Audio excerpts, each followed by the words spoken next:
పోయాం. అందువల్ల ఇది ప్రతి ఒక్కళ్ళు గుర్తుపెట్టుకోవాల్సిందనేది ఆయన చాలా వేదంతో చెప్పారు అది. సో దాన్ని ఆ మాటల్ని నేను చాలా ఇన్స్పైర్ చేసినాయి నాకు. అంటే ఈ దేశ స్ఫూర్తిని కాపాడుకోవటం అనేది ఒక రోజుతో అయిపోయే పని కాదు. ప్రతి తరం కూడా దాన్ని ముందుకు తీసుకెళ్ళాలి. వారే దానికి మార్గదర్శకులు కావాలి. సమకాలీన రాజకీయాల్లో ఎవరైతే అధికారం కోసం ఆశపడి ఈ సూత్రాన్ని విస్మరిస్తారో వారు తమ స్వల్పకాలిక రాజకీయ ప్రయోజనాల కోసం ప్రజల మధ్య, ప్రాంతాల మధ్య విభజనను సృష్టించి దేశ సమగ్రతని ప్రమాదంలో పడేస్తున్నారు. అనేక మార్లు చెప్పాను. 2014లో కాంగ్రెస్ పార్టీ ఆంధ్రప్రదేశ్ రాష్ట్రాన్ని విభజించిన తీరు మీద మనం ఆవేదన వెలిబుచ్చాం తప్ప ఇక్కడ తెలంగాణ రాష్ట్ర విభజనని జనసేన ఏ రోజు కూడా దాన్ని అడ్డు చెప్పలేదు. ఇది 2009 నుంచి నేను రిపీటెడ్గా చెప్తున్నా. This is my commitment and also Janasena's commitment for betterment of Telangana, for the statehood of Telangana. కాకపోతే కాంగ్రెస్ పార్టీ విభజించిన తీరు మటుకు ఒక అసంతృప్తిని, ఒక అశాంతిని సృష్టించింది.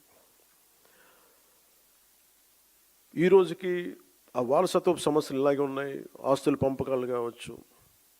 అంటే ఇవన్నీ కాంగ్రెస్ పార్టీ ఆ రోజు చేసిన విభజించిన విధానం కానీ, వాళ్ళ డివిజివ్నెస్ అప్రోచ్ కానీ ఈ రోజుకి ఆ ధోరణి మారలేదు. దానికి ఉదాహరణ ఇటీవల తెలంగాణలో జనసేన సభని అనుమతులు ఇవ్వకుండా అడ్డుకోవడం. ఈరోజు ఎజెండాలు ఇది ప్రధానాంశం కానప్పటికీ కూడా ప్రతిసారి ఒక్కొక్క రాజకీయ పార్టీ తమ సొంత రాజకీయ సరిహద్దులు పెట్టుకొని ఎలాంటి విభజనలు సృష్టిస్తారో చెప్పడానికి నేను దీన్ని ఒక ఉదాహరణగా చెప్తున్నాను. చాలామంది, ముఖ్యంగా మన తెలుగు రాష్ట్రాలు కావచ్చు, కొంచెం దక్షిణాది రాష్ట్రాలు కావచ్చు, మనం ఎక్కువగా వినేది, మేము ఢిల్లీ మెడలు ఉంచుతాం, చొక్కా పట్టుకొని నేలకు దించుతాం, తడాకా చూపిస్తాం అని దక్షిణాది నాయకులు చాలామంది చాలా పెద్ద పెద్ద మాటలు మాట్లాడుతూ ఉంటారు. కానీ నిజంగా వాళ్ళు ఢిల్లీకి రాగానే ఆ మాటలు ఎందుకు గొంతులోంచి రావు, పెగలు ఏంటో భయం అనుకుంటాను. అంటే ఎందుకు రాదు అంటే ఆ మాటలు వ్యక్తుల్ని చూసి వీటన్నిటికంటే కూడా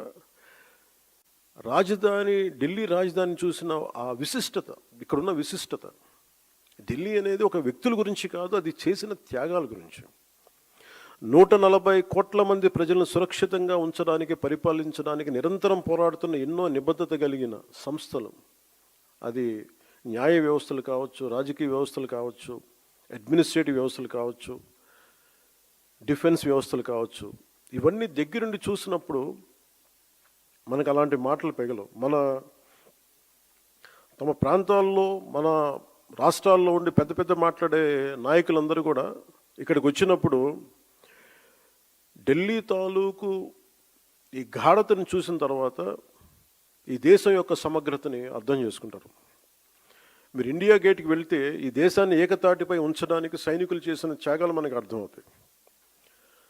ఒక సెంట్రల్ హాల్కి వెళ్తే 370కి పైగా న్యాయ నిపుణులు, అంబేద్కర్ గారు రాజ్యాంగ సారథిగా, చాలామంది ప్రముఖులు, నాయకులు కలిసి 2 సంవత్సరాల 11 నెలల 17 రోజుల పాటు రాజ్యాంగ చర్చలను ఎలా జరిపారో మనకి అర్థమవుతుంది. విభజన సమయంలో దాదాపు 2 కోట్ల మంది ప్రజలు నిర్వాసితులయ్యారు. 18 నుండి 20 లక్షల మంది ప్రజలు ప్రాణాలు కోల్పోయారు. మనం ఢిల్లీని తాకినప్పుడల్లా మనకి ఈ విషయాలని మనసులోకి, స్ఫురణలోకి వస్తాయి. ఇక్కడ నుండి కొన్ని గంటల దూరంలోనే మన పట్ల ఎంతో శత్రుత్వంతో ఉన్న పాకిస్తాన్ ఎంతసేపు ఆ సరిహద్దులు కనిపిస్తూ ఉంటాయి మనకి.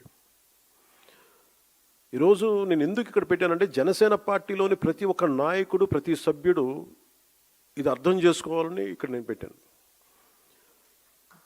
అంటే ప్రాంతీయతని విస్మరించని జాతీయవాదాన్ని అర్థం చేసుకోవాలంటే ఎక్కడో మనం కూర్చొని హైదరాబాదు, మంగళగిరి, ఢిల్లీ, ఆంధ్ర, తెలంగాణలో కాకుండా ఢిల్లీ రాజధాని కేంద్రంగా చేసుకొని మాట్లాడితే దాని గాఢత అందరికీ అర్థమవుద్ది, మన బాధ్యత కూడా తెలుస్తుందని ఈ సమావేశం తాలూకు ముఖ్య ఉద్దేశం.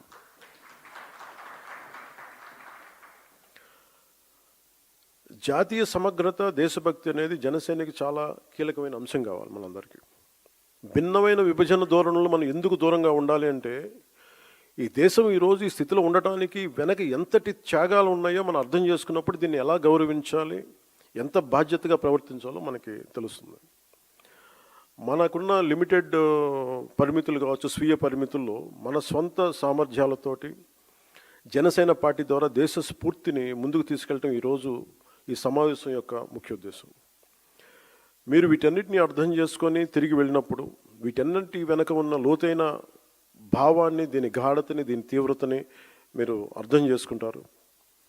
అంటే ఒకసారి ఏమైపోతుందంటే మనకి తెలుగులో చెప్తున్నట్టుగా మనకి కూపస్థ మండూకాలు ఉంటారు, బావిలో కప్పల్లాగా.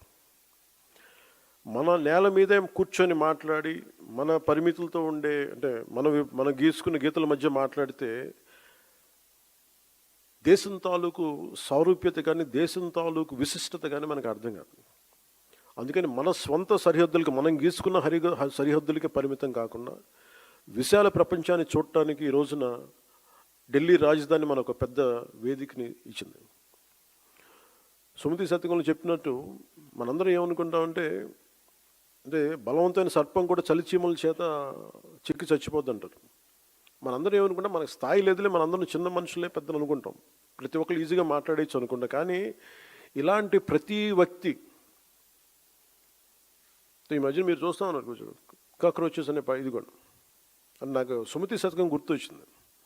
అంటే చాలా చిన్నగా కనిపించే క్రిమి కీటకాలు కూడా, చిన్న చీమలు కూడా ఒక బలవంతమైన సర్పాన్ని చంపేస్తాయి అన్నట్టుగా చిన్న చిన్న ఆలోచనలు ఇండివిజువల్ వ్యక్తులు వీళ్ళందరూ కూర్చొని మనకి సరైన దేశం తాలూకు గాఢతని కానీ, తీవ్రతని కానీ, దీని తాలూకు లోతుని అర్థం చేసుకోకపోతే చాలా డివిజివ్నెస్ యాటిట్యూడ్తో మాట్లాడి దేశం తాలూకు సమగ్రతని బలి చేసేయడానికి ఎప్పుడు శక్తులు సిద్ధంగా ఉంటాయి.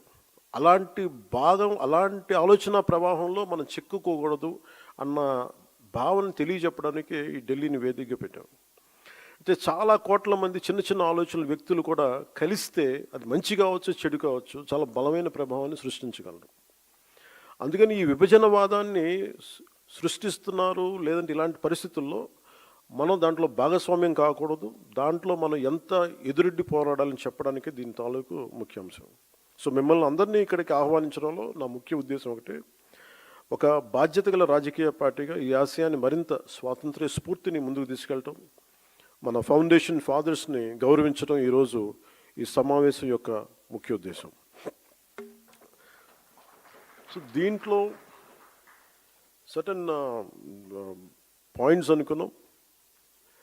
అంటే నేషన్ ఫస్ట్, అంటే కాన్సెప్ట్స్ వైజ్ మనం మాట్లాడుకోవాల్సిన స్ట్రెంథనింగ్ నేషనల్ యూనిటీ, అంటే నేషన్ ఫస్ట్ కింద strengthening national unity, security, internal security and democratic values ఒకటి.